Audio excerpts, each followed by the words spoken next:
Video کو like کر کے آگے شیئر ضرور کر دینا۔ جب سے مسلمان نے خدا کے گھر میں آنا چھوڑ دیا، فلموں کی ٹاکیز بھر رہے ہیں۔ بلکہ آپ کو حیرت ہوگی، ہمارے مالیگاؤں میں بڑا پیارا شہر ہے، گنبد و مینار کا، بڑے محبتی لوگ ہیں۔ ایک دوست نے مجھے بتایا کہ پورے انڈیا میں، ہندوستان میں رمضان المبارک میں فلم والے کوئی نئی فلم ریلیز نہیں کرتے، نئی پکچر نہیں نکالتے۔ کیوں؟ ان کو ڈر ہے کہ رمضان شریف میں اگر نئی پکچر آئے گی تو فلاپ جائے گی۔ کیوں؟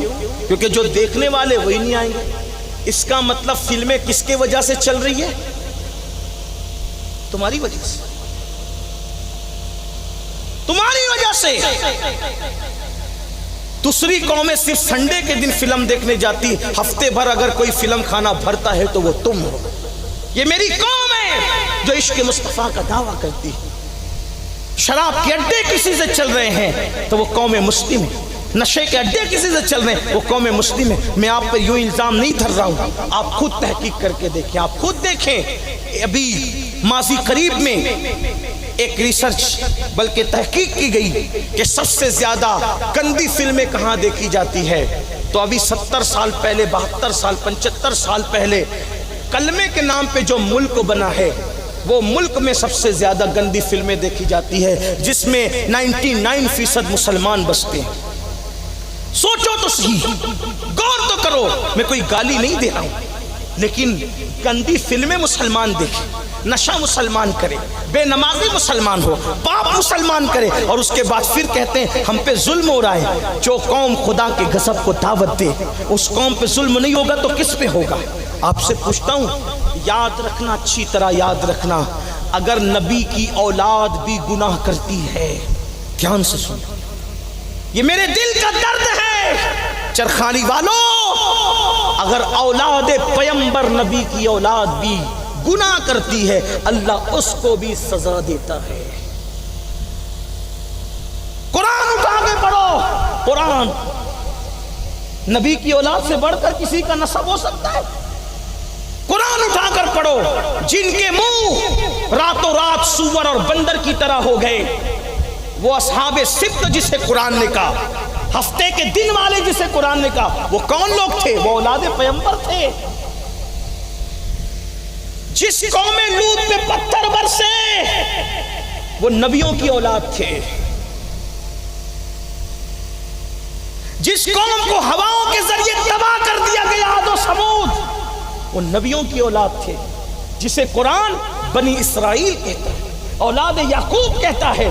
آپ سے پوچھتا ہوں، اگر اولاد پیمبر گناہ کرے تو ان کے چہرے سور اور بندر کی طرح کر دیے جائیں، اپنا باپ کوئی نبی ہے؟ اتنے سارے جرائم کر کے یہ سوچتے ہو کہ ہم جنت میں نہیں جائیں گے تو کون جائے گا؟ یہ مولوی خامقاہ میں ڈرانے آیا ہے؟ جنت تو اپنے باپ کی ہے۔ ارے پیغمبروں کی اولاد کے منہ سور اور بندر کی طرح کر دیے گئے۔ قرآن کہہ رہا ہے، اٹھا کر دیکھو قرآن۔ ہمارے منہ کا کیا حال ہے؟ ہمارے چہروں کا کیا حال ہوگا جنہیں قرآن بنی اسرائیل کہتا ہے؟ میرے بھائیوں، اپنے آپ پہ رحم کرو۔ فجر میں سونے والوں، نرم نرم گدوں پہ لیٹ کر گندی فلمیں دیکھنے والوں، عورتوں پہ پاپ کی نظریں ڈالنے والوں، حرام کاروبار، حرام دھندے کرنے والوں، خدا کے لیے توبہ کر لو۔ عشق مصطفیٰ کا دعویٰ کرتے ہو، آج ہمارے چہرے بھی توجہ کرنا، ہمارے چہرے بھی کب کے سور بندروں کی طرح ہو چکے ہوتے اگر ہمارا نبی خدا کا محبوب نہ ہوتا۔ یہ تو مصطفیٰ جان رحمت کی وجہ سے ہم پر عذاب نہیں آتا، ہم پر عذاب نہیں آتا۔ قرآن کہتا ہے، اے میرے محبوب،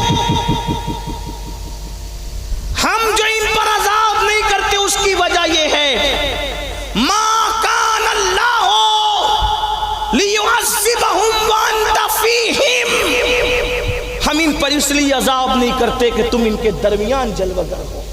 میرے امام کہتے ہیں انت فیہم نے عدو کو بھی لیا دامن میں، اے ऐश जावेद मुबारक तुझे शैदाई ये दोस्त। अरे काफिरों को जब अंता फीहिम ने अपने दामन में लिया, तू तो नबी का आशिक है, तुझे तो हमेशा के लिए ऐश है, लेकिन आशिक तो बनो। वही बात जो इख्तिताम पे करनी है, यही अल्लाह अल्लाह ऐ मेरी कौम के जवानों, हमने इश्क की बहुत बातें की, लेकिन हमने इश्क करने की कोशिश नहीं की। याद रखना, जिसको इश्क होता है, जिसको इश्क होता है, बस ये बात एंड पर कर रहा हूँ, दिल के कानों से सुन लेना। एक रिवायत पेश करके अपनी बात मुकम्मल कर रहा हूँ। जिसको इश्क होता है, इश्क में कुछ न कुछ छोड़ना पड़ता है, इश्क में कुछ न कुछ कुर्बानी देनी पड़ती है, इश्क में कुछ न कुछ दांव पे लगाना पड़ता है। ऐसा कभी नहीं होता कि आप कुर्बानी भी ना दें, आप कुछ दांव पे भी ना लगाएं, नींद पूरी करें, पेट भर के खाएं, कच्चे कपड़े भी पहने, आराम से जो है जिंदगी ऐश के साथ काफिर मुशरिक की तरह, यहूद और नसारा की तरह जिंदगी गुजारें और आशिकों की फेरिस्त में अपना नाम भी आ जाए। नहीं नहीं,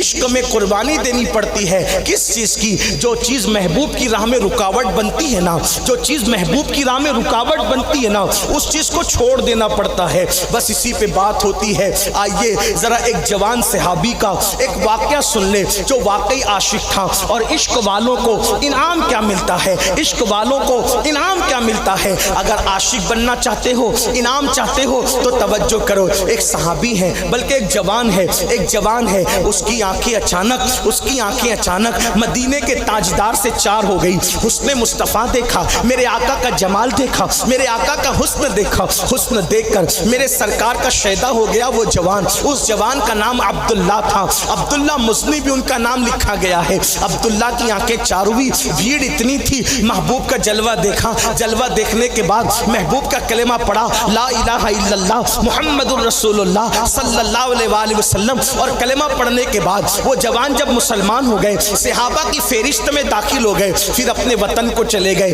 वो मदीने के नहीं थे, वो मक्के के नहीं थे, बल्कि वो अल्लाह अल्लाह मदीने तैयबा से दूर रहते थे, एक देहात में रहते थे, एक छोटे से इलाके में रहते थे। अब्दुल्ला जब अपने इलाके में पहुंचे तो उनका चचा, चूंकि वो यतीम थे, उनके बाप का इंतकाल हो गया था, उनका बाप मर चुका था और चचा ने बचपने से पाला था। चचा के बड़े एहसानात थे। अल्लाह अकबर। घर जाने के बाद जैसे ही पता चला कि अब्दुल्ला किसी ने चुगली कर दी थी कि अब्दुल्ला तो मोहम्मद अरबी के हाथ पे कलेमा पढ़ के मुसलमान हो गया है, चचा ने पूछा, अब्दुल्ला मैं सही सुन रहा हूँ? अब्दुल्ला ने पूछा, क्या सुना चचा?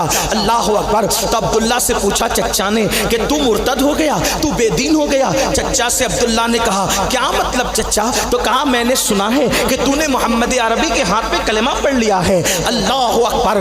इतना सुनना था। अब्दुल्ला कहते, चचा मैं मुर्तद पहले था, बेदीन पहले था, अब तो मैं दीनदार हो गया हूँ, अब तो मैं मजहब व मसलक वाला हो गया हूँ। अल्लाह अकबर। कहते हैं इश्क में ताकत होती है, इश्क में ऐसी कुव्वत होती है। अल्लाह अकबर। जो कुव्वत हथियारों से, जो कुव्वत दौलत से, जो कुव्वत बादशाहत से, जो कुव्वत तख्त-ओ-ताज से हासिल नहीं होती, वो कुव्वत इश्क से हासिल होती है। इसलिए लाहौर के कलंदर ने कहा था, कुव्वत इश्क से हर पस्त को बाला कर दे, कुव्वत इश्क से हर पस्त को बाला कर दे, दहर में इसमें मोहम्मद से उजाला कर दे। अल्लाह अकबर। इश्क की कुव्वत वो है कि अल्लाह अल्लाह, जब इश्क की कुव्वत दिल में जोत जगाती है तो फिर तारिक इब्ने जियाद जो है वो दरिया के किनारे पे कश्तियां जलाता है। इश्क की कुव्वत जब जोत जलाती है तो मोहम्मद बिन कासिम समुंदरों को पार करके किसी की आबरू बचाने के लिए हिंदुस्तान की सरजमीन पर सिंध में आता है। जब इश्क की कुव्वत जोत जगाती है तो मौला हुसैन अपना पूरा खानदान दीन के लिए कुर्बान करने को करबला की जमीन पे तशरीफ लाते हैं और बताते हैं, इश्क में क्या लुटाइए, इश्क में क्या बचाइए। आले नबी ने लिख दिया सारा निसाब रेत पर, और आले नबी से इश्क ने, अल्लाह अकबर, आले नबी से इश्क ने जितने सवाल कर दिए एक के बाद एक दिया, सारा जवाब रेत पर। आले नबी का काम था, आले नबी ही कर गए, आले नबी का काम था, आले नबी ही कर गए। कोई न लिख सका अदीब ऐसी किताब रेत पर। इसको जोत जगाता है तो इंसान सिदरा के आगे रसाई हासिल करता है। इश्क जब जोत जगाता है, कोई कहने वाला कहता है अल्लाह अकबर, अल्लाह अल्लाह, ये तो अपने अपना गुमान है, ये तो अपनी گیا. اللہ اکبر. کوئی رک کے رہ گیا بام پر, کوئی لامکاں سے گزر گیا.